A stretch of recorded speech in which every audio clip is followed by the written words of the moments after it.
Hi, this is Lauren with Verivest, and today we are meeting with James from Operation Red Dot. Welcome. We're really excited to speak with you. Thank you so much for having me. It's a pleasure to be here. Yes, absolutely. So please tell me a little bit of your origin story and how you ended up where you are today. Sure. So I think this all starts in the military. I spent 7 years active duty in the U.S. Army as a long-range reconnaissance scout, served 2 years in deployment in Iraq in support of Operation Iraqi Freedom.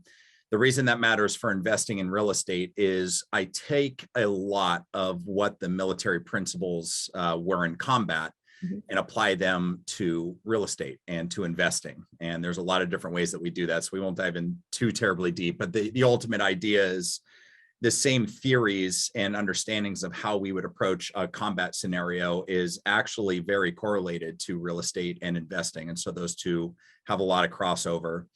When I got out of the military, actually just before, I bought my first house in Spokane, Washington, and house hacked it out the gate. So I lived in the master bedroom and rented out the other two. That's kind of how my real estate investing career was started. It wasn't long after that that I dove into multifamily and started to get into duplexes and eventually fourplexes as well. And in addition to flips and land development and just a host of other things, trying to figure out exactly what real estate investing niche I was more drawn to. A lot of pros and cons for all of them, but single family and multifamily, class A and value adds really were, where I took the vast majority of my focus over the last 10 years or so. I started as an agent in early 2016 and really made it a full-time professional career. Since then have logged a little over 75 million in gross sales, just right around Joint Base Lewis McChord in Washington State and Bangor Navy Base as well. And that's really what brought me into where we're at today. So that's kind of the quick and dirty version of the history. Yeah, absolutely. I think by far the most unique origin story I've heard, but I love how you bring such a diverse background to this industry. That's really, really great. Yeah. So please share with me how you source deal flow. What's your acquisition strategy that you put forward? Yeah. Deal flow I view as a two-sided coin because our deals are a little bit unique because we have a consumer involved in addition to an investment asset. So I'll start with the latter since that's really the most important part. The deal sourcing is actually through the local MLSs, and then we also have campaigns going towards for sale by owners, as well as off-market properties, as long as they meet the Class A criteria. Those are really the three main sources of what we're looking for. And really the MLS being probably the top 95% of where that inventory is coming from. We've got automated systems that are pulling from APIs in the background from the MLSs and basically presenting us with a certain filter criteria that we get to look at on a daily basis. And my team and I are hand selecting those houses to be presented to the consumer. So let's flip over to the consumer side real quick. So we're sourcing houses from the MLS and a couple other smaller sources, but we're also sourcing people to get into the program because we don't really hold inventory, which I'm sure we'll talk about here in a little bit.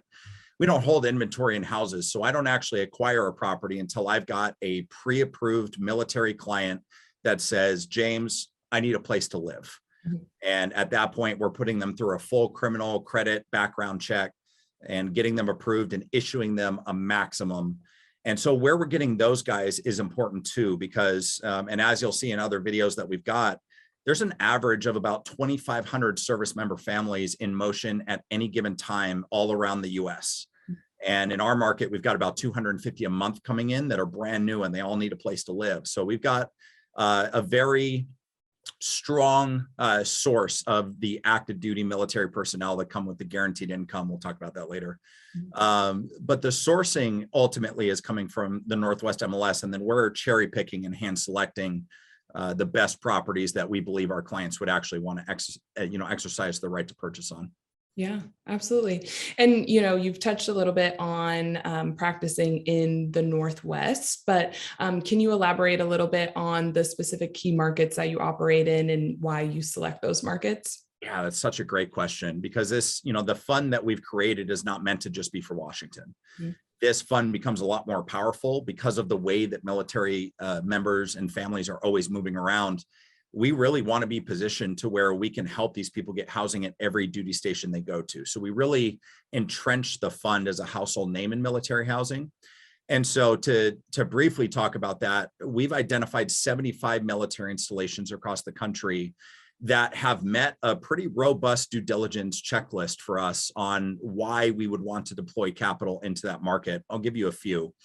A great example of a base that we would not want to deploy capital in is something like Fort Irvine in California. It's in the Mojave Desert. That's a national training center. It is a military installation, one of the 440 across the US.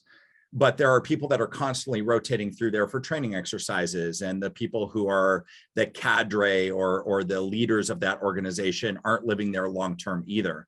So that wouldn't make a lot of sense for us to deploy capital into. Same thing with something like Fort Knox, Kentucky.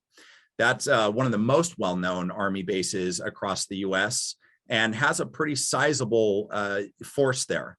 The problem is it's a basic training base. And so the vast majority, probably 70% of the people who are technically residents there at that base are not even allowed to leave the base, let alone get a rental.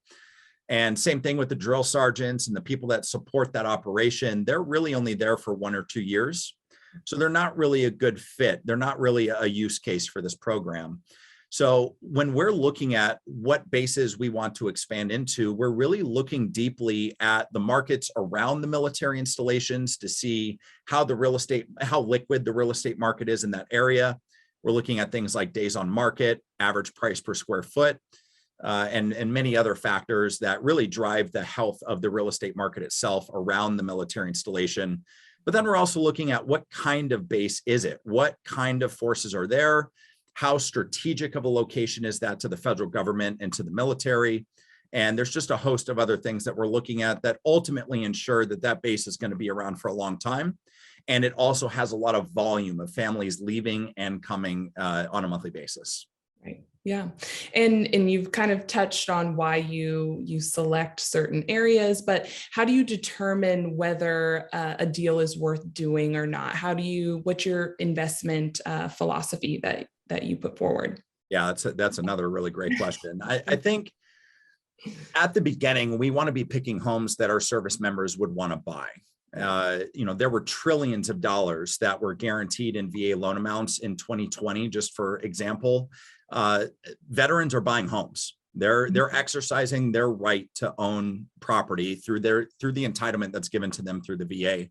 And so we ultimately want to be mixing that desire to have an ownership in the home with choosing homes that they would actually want to live in. I'm sure you and many other people have lived in homes over the years that were stepping stones, that were definitely not forever homes. They were just temporary, like, hey, we need a roof over our head. And those homes they're out there, but ultimately this program is about putting our service members on the path to home ownership. And so that is the highest filter, and looking at, okay, would this house be a contender, whether it's a neighborhood consideration, a distance to the front gate of the base, or the overall quality and condition of the house. And so I think that having a quality standard that we're running through our own filters before we even present it to the military service members is probably a big piece. Our rule of thumb is if it's generally got $5,000 or more in repairs or modifications that are needed to make it livable, it's probably not very high up on my list.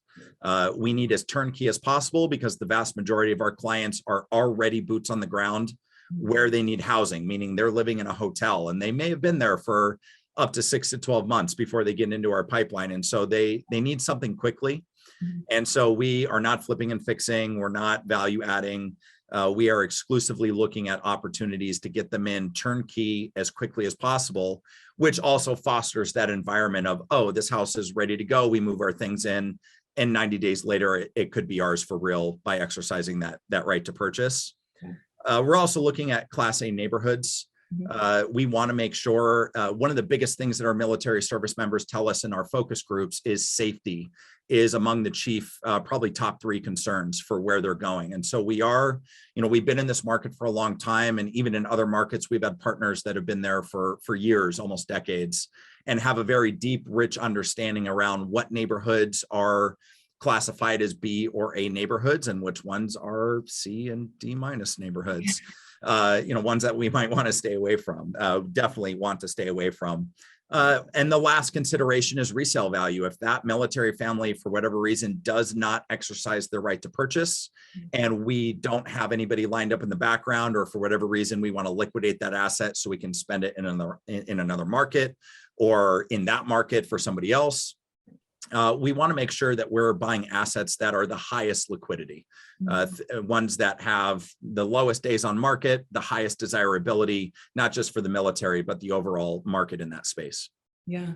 Yeah. And definitely. So that response there kind of touches to our next question, which is, what is your risk mitigation strategy? How do you determine that you get a return on your capital once you've made the investment? Yeah, that's a really great question. I want to flip over to one of my slides over here on my screen. There's really 3 main things that we're doing for risk mitigation, and I actually have a video about risk on our website. Being a combat veteran, risk is something that's not foreign to us. It's not something we're afraid about. I'm not afraid about talking about it. There's always risk, but it's a question of how are we mitigating the risk and how are we understanding that risk and ultimately building plans and protocols around them so we can avoid the risk and shift the risk. And so one of the biggest things I think is we don't hold inventory. We are not buying homes and then waiting for the service members to come to us, even if they're already in our pipeline, meaning like somebody has come to me and said, James, I need a house. Well, that's not quite enough. Our threshold to actually get into the acquisition portion of this conversation is they've submitted an application, they've been approved for a max rent amount, and the house that they want to pursue is within that rent amount. So they'll actually go and put boots on the ground and tour with one of our agents, or they will be touring virtually because they haven't yet made the move yet. And we're trying to line up their housing ahead of time, which is preferred. So we're holding low inventory. I think that's one of our best risk mitigators.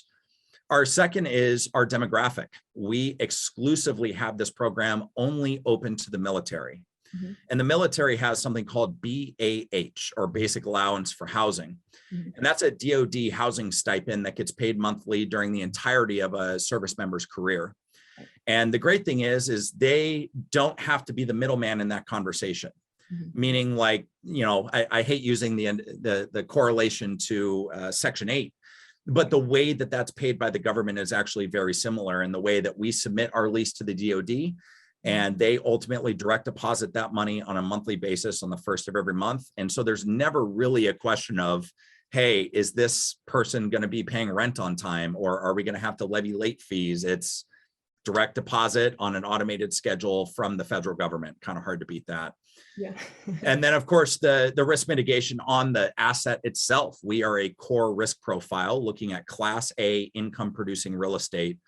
After being in real estate for as long as I have, it really is hard to find an asset class that for this particular kind of a vehicle can beat that risk mitigation. It's the highest liquid, it's the highest desirable, and it's really something that everybody's going to want. Now, of course, right now, and this is not exclusive to Washington or the Seattle metro market, but we're in an inventory squeeze.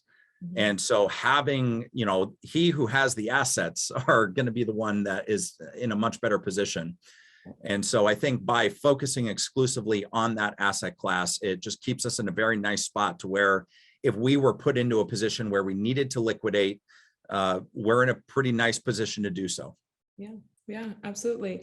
And lastly, tell me a little bit about your team. Who are the key players involved that allow you to execute your acquisition and asset management strategy? Yeah, that's a great question. So when I think about my team, I do think about the people who are on my staff. My director of operations and lean management is my right-hand man and really responsible for a lot of the direct operations that's happening, connecting all of these different pieces together. But I also think about our marketing team and the people who are out there marketing towards the investors to bring money into the fund. but also our marketing strategy for how do we get people that are active duty military interested and aware that this fund is a tool that they can keep in their toolbox and take advantage of. That's also a big piece. I think when I think about the team, I also think about the structure of vertically integrated business. Right. So Operation Red Dot, which I would consider to be the parent company in this analogy, started back in 2016. We've got 75 million in sales. That's great. But then we started up our property management division, which is handling, when the fund purchases and makes an acquisition of single family real estate, that's going into a system that we already have full control over. Same thing with the management of the fund itself, that we're all vertically integrated. And so we're all connected. I'm not having to rely on vendors that I can't hold accountable, that don't ultimately do it the way that we need to do it. So all of our processes and our systems are literally form fitted and tailored to our operation. And that just eliminates a lot of problems that I think a lot of people on the investment side have had with vendors that are just not doing the right thing, or there's not really a jive there, and problems can arise. So we don't have any arm's length vendors that are potentially,